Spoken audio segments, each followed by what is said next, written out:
माणूस हा भावनाशील प्राणी आहे.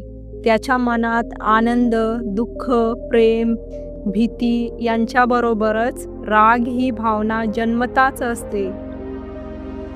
राग ही भावना स्वाभाविक असली तरी ती अति झाल्यास चिडचिडेपणा, तणाव, मानसिक अस्वस्थता आणि सामाजिक नात्यांमधील ताणतणाव वाढवते.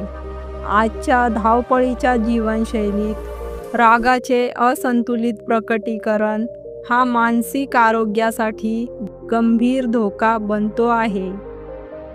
राग म्हणजे एखाद्या व्यक्तीच्या वर्तनावर, घटनांवर, अयशस्वी अपेक्षांवर किंवा अन्यायावर निर्माण होणारी तीव्र नकारात्मक भावना.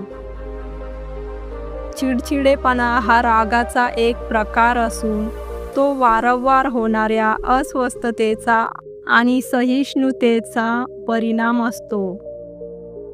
रागीटपणा व चिडचिडेपणा हे व्यक्तीच्या वैयक्तिक आणि सामाजिक जीवनावर नकारात्मक परिणाम करणारे स्वभावाचे दोष आहेत. हे मानसिक असंतुलनाचे संकेत असू शकतात आणि यामुळे अनेकदा नातेसंबंध बिघडू शकतात. यामुळे रागीट व चिडचिड स्वभावाच्या व्यक्तींसोबत राहणे इतरांसाठी त्रासदायक ठरते. अशा व्यक्ती लहान-सहान गोष्टींवरून भांडतात, आरोप करतात, दोष देतात. त्यामुळे कुटुंबीय, मित्र, सहकारी यांच्याशी नातेसंबंध तणावपूर्ण होतात. अशा व्यक्तींच्या सहवासात इतर लोक राहणे टाळू लागतात. परिणामी त्या व्यक्तीचा सामाजिक गटात सहभाग कमी होतो आणि त्यांना एकटेपणाची भावना सतावते. रागावर नियंत्रण नसणाऱ्या व्यक्तींना सहकाऱ्यांशी समन्वय साधणे कठीण जाते. त्यामुळे टीमवर्क बिघडते, वाद वाढतात आणि कामाची गुणवत्ता कमी होते. काही वेळा नोकरीवर देखील परिणाम होऊ शकतो. रागीट व्यक्तींची प्रतिमा ही असहिष्णु, उद्धट किंवा नकारात्मक म्हणून तयार होते. समाजात त्यांच्याकडे अविश्वासाने पाहिले जाते, ज्यामुळे संधी मिळवणे किंवा टिकवणे कठीण जाते. सततचा राग व चिडचिड मानसिक अस्वस्थता वाढवतो, जे डिप्रेशन, तणाव, झोपेचे विकार तसेच रक्तदाब, हृदयविकार यासारख्या आजारांना कारणीभूत ठरू शकतो. हे सर्व आरोग्यदायक सामाजिक सहभागाला अडथळा ठरते. रागाच्या भरात घेतलेले निर्णय अनेकदा चुकीचे ठरतात. अशा निर्णयांचा परिणाम केवळ स्वतःवरच नाही तर समाजातील इतर लोकांवरही होतो. त्यामुळे समाजात त्यांच्यावर विश्वास ठेवला जात नाही. रागीटपणा व चिडचिडेपणा यामुळे व्यक्तीचे सामाजिक जीवन तुटक, एकाकी व संघर्षमय बनते. त्यामुळे स्वभावातील हे दोष ओळखून त्यावर वेळीच काम करणे अत्यावश्यक असते. रागीटपणा व चिडचिडेपणा हे सामान्य भाव आहेत, पण ते वारंवार व तीव्र होऊ लागले तर वैयक्तिक, सामाजिक आणि मानसिक आरोग्यावर विपरीत परिणाम होतो. ही भावनिक प्रतिक्रिया जाणीवपूर्वक नियंत्रित केली तर शांत, सकारात्मक आणि सुसंवादी जीवन जगता येते. व मित्रांनो, यासाठी आपल्याला स्वतःमध्ये सकारात्मक बदल कसे घडवता येतील ते आपण पाहूया एका कथेच्या माध्यमातून, जी जीवनातील संघर्ष, संयम आणि अंतर्ज्ञान यावर प्रकाश टाकते. खूप वर्षांपूर्वी एका लहानशा गावात एक सुधाकर नावाचा तरुण राहत होता. तो खूप हुशार होता, पण त्याचा स्वभाव चंचल व रागीट होता. लहान-सहान गोष्टींवर तो भडकत असे. निर्णय घेताना विचार न करता भावनेच्या भरात कृती करत असे. त्यामुळे त्याचे अनेक मित्र त्याच्यापासून दूर गेले. त्याला आयुष्यात शांती हवी होती, पण तो स्वतःच त्यातून पळत होता. एक दिवस गावात एक बौद्ध भिक्षू आले. त्यांचं नाव होतं भंते सुमेध. त्यांनी गावच्या बुद्ध विहारात निवास केला आणि गावकऱ्यांना ध्यानधारणा आणि शांतीचा मार्ग शिकवण्यास सुरुवात केली. सुधाकर ही कुतूहलाने त्यांच्या धम्मदेशनात सहभागी झाला. धम्मदेशनात भंते सुमेध म्हणाले, आपल्या रागावर विजय मिळवणे हे एखाद्या युद्धात शत्रूवर विजय मिळवण्यापेक्षा खूप मोठं असतं. आपण बाहेरच्या शत्रूला एकदाच हरवतो, पण आतला शत्रू राग, अहंकार, लोभ तो प्रत्येक क्षणी उगम पावत असतो. सुधाकरला हे शब्द आत कुठेतरी भिडले. दुसऱ्या दिवशी त्याने भंते सुमेध यांना विचारले, भंते, मी खूप प्रयत्न केला शांत राहण्यासाठी, पण काही वेळ गेल्यावर मी पुन्हा चिडतो. मी स्वतःलाच ओळखू शकत नाही. भंते सुमेध हसले आणि त्यांनी त्याला एक वाटी दिली. त्या वाटीत पाणी भरलेलं होतं. त्यांनी सांगितलं, ही वाटी तुझ्या हातात धर आणि तिचं पाणी सांडू देऊ नको.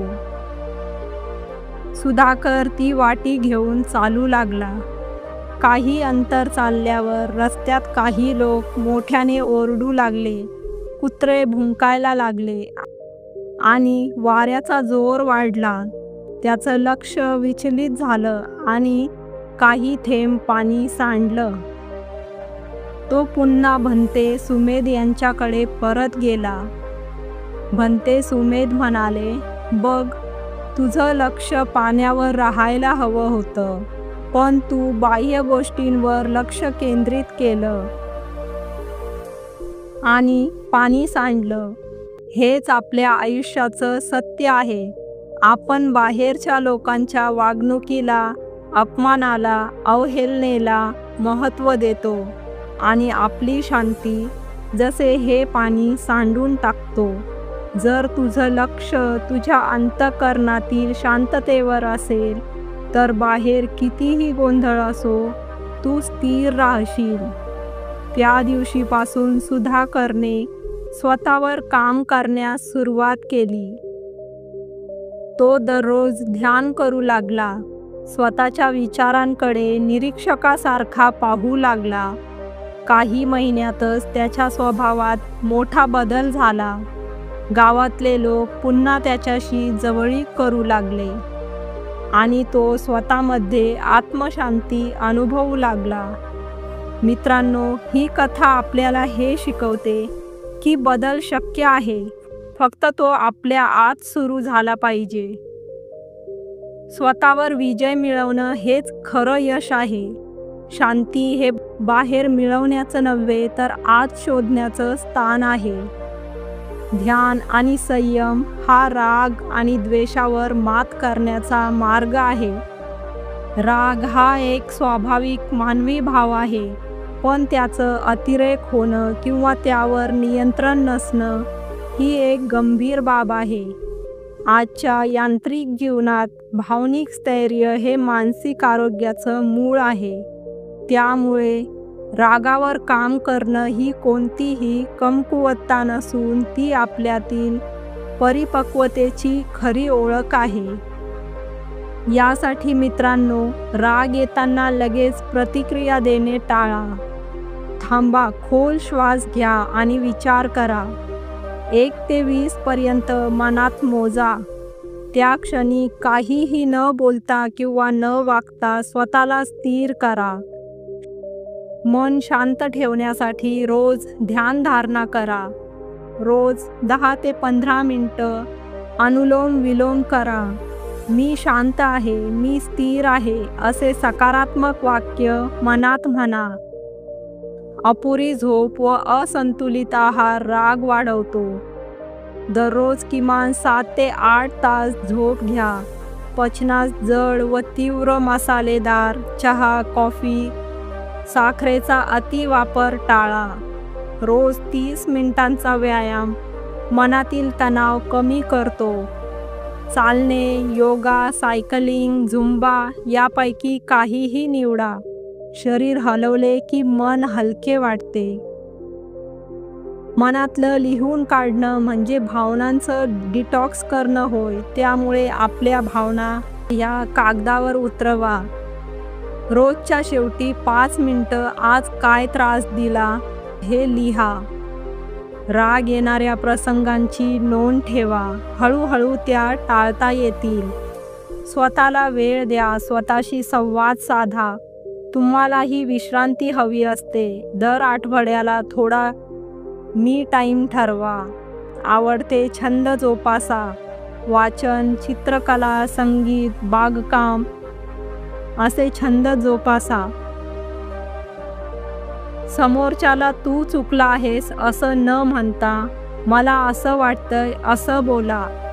थेट आरोप न करता शांतपणे भावना मांडल्या तर संवाद सुधारतो.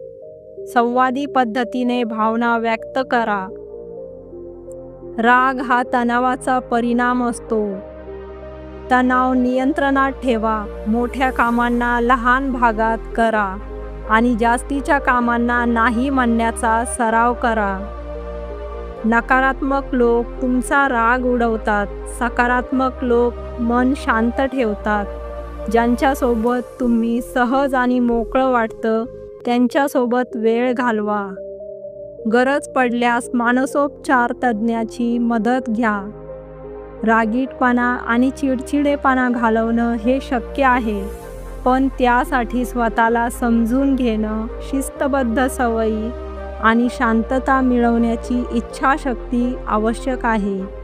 काही वेळा माफ करणं, विसरून जाणं आणि सोडून देणं हेच खऱ्या अर्थाने रागावर मात करण्याचे शस्त्र ठरतात. तर मित्रांनो, तुम्हाला ही कथा कशी वाटली? कमेंट सेक्शनमध्ये कमेंट करून आम्हाला नक्की सांगा. आणि कथा आवडल्यास लाईक करून आपल्या मित्र व परिवारास नक्की शेअर करा. आणि अशाच नवनवीन कथा बघण्यासाठी आमच्या चॅनलला सबस्क्राईब करा. धन्यवाद. नमो बुद्धाय.